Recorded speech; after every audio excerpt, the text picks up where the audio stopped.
This is Mercenary Kuma, sending out a message to all beings in the galaxy. This is my first impressions of Spaceborne 2, which is in early access right now, and I was given a review copy to check it out. And as a mercenary, which I picked that class, the galaxy is vast, somewhat deadly, and I need money. So I will do what I need to do to obtain the funds that I need to survive, as any good freelancer can do. And as we go on this journey together, we are going to see the good, the bad, and the ugly. So let's get the bad out the way. Spaceborne 2 is in early access, and you have to understand that there's going to be some builds. Apparently this game came out back in February 2023, a few months ago. And honestly, I can't really say that much bad. The only thing that's bad going on right now is I had a few glitches, there's a few slowdowns going on, some weird graphical issues, but it plays smooth either way. One time I got stuck and went through the world and ended up inside the bottom pit of a space station with nothing going on. But luckily there is an I got stuck button, and they'll just reboot you back to where you go, or you go to a previous load, which is not bad. So that's pretty much it. That's all I can say, but you know, it takes some doing. The other thing I can nitpick about when I need to locate or find a mission, it is quite difficult to know sometimes where I'm gonna go, and I get lost because there's an abundance going on. Like I previously witnessed, this gives me No Man's Skies, Star Citizen vibes, and the upcoming Starfield game. But the only difference is this is definitely going to be a full single player experience.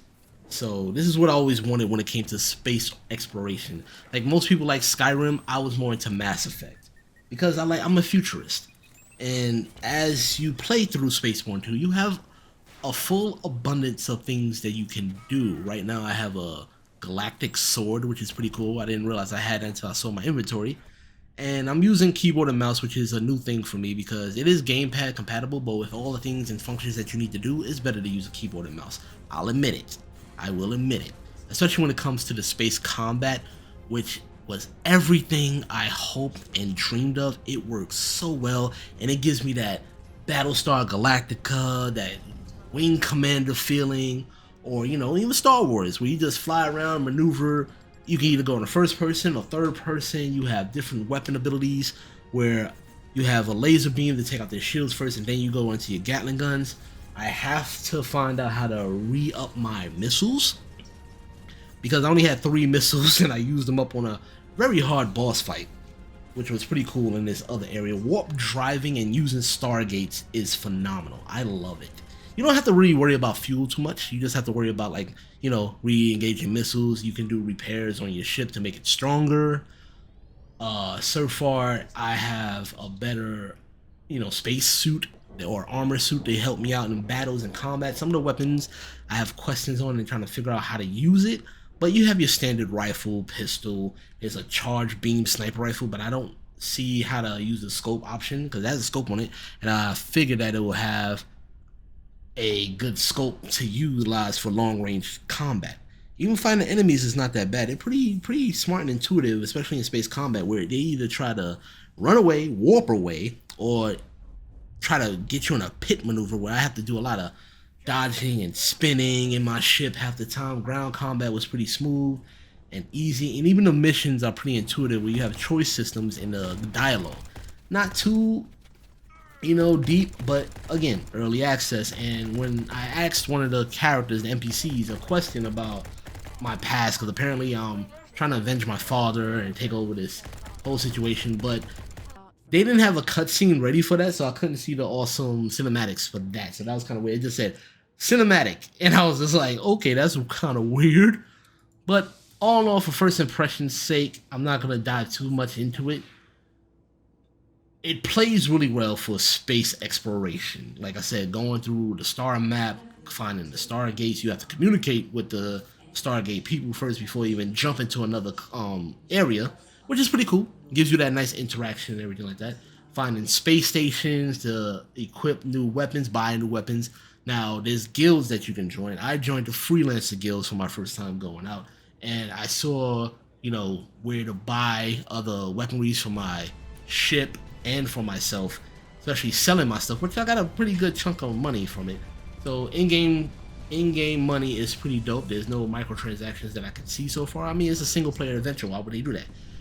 Keep in mind also, this game is only $20. For as much as you can do in this game, I'm impressed. And I'm hoping for other things to happen, like expansions and DLC for a single player mission. Hopefully they'll implement a co-op feature, because I wouldn't mind doing co-op with somebody else in this game. But we'll see how long that's going to take. But so far, not bad. Pretty smooth, and graphic wise is very nice on my computer. I got it on high graphics and it looks smooth, as it plays smooth like butter. And even certain areas where I can go on a planet with a certain amount of gravity, and I can use my jet booster on my character to fly up into the sky, which I was doing on this mission that I didn't realize I should have just brought my ship. It took me a few minutes to realize that I can't fly to the cargo ship, but you know, it's a learning process. But other than that, like I said, first impressions go, I'm with it. I'm gonna give it a 4 out of 5. Spaceborne 2 is available right now in early access. You can get it for $20. I highly recommend it. You can have full customization of your character. You can have different classes to choose from pirate, captain, mercenary, freelancer, soldier. It's pretty dope. I give it a thumbs up. It's like I would expect a better customization feature, but again, $20 for this much stuff that you can get, this feels like almost a $70 game, and I'm impressed. But other than that, yo, thank you all for checking out my first impressions of Spaceborne 2. Check back for more. I might be streaming this, or you know, I'm going to be showing more videos and have episodes for this, because I'm having a great time. Other than that, thank you all for checking this out. Hit that like and subscribe button. I hope to see you next time. Hit that notification bell, and as always, be stout.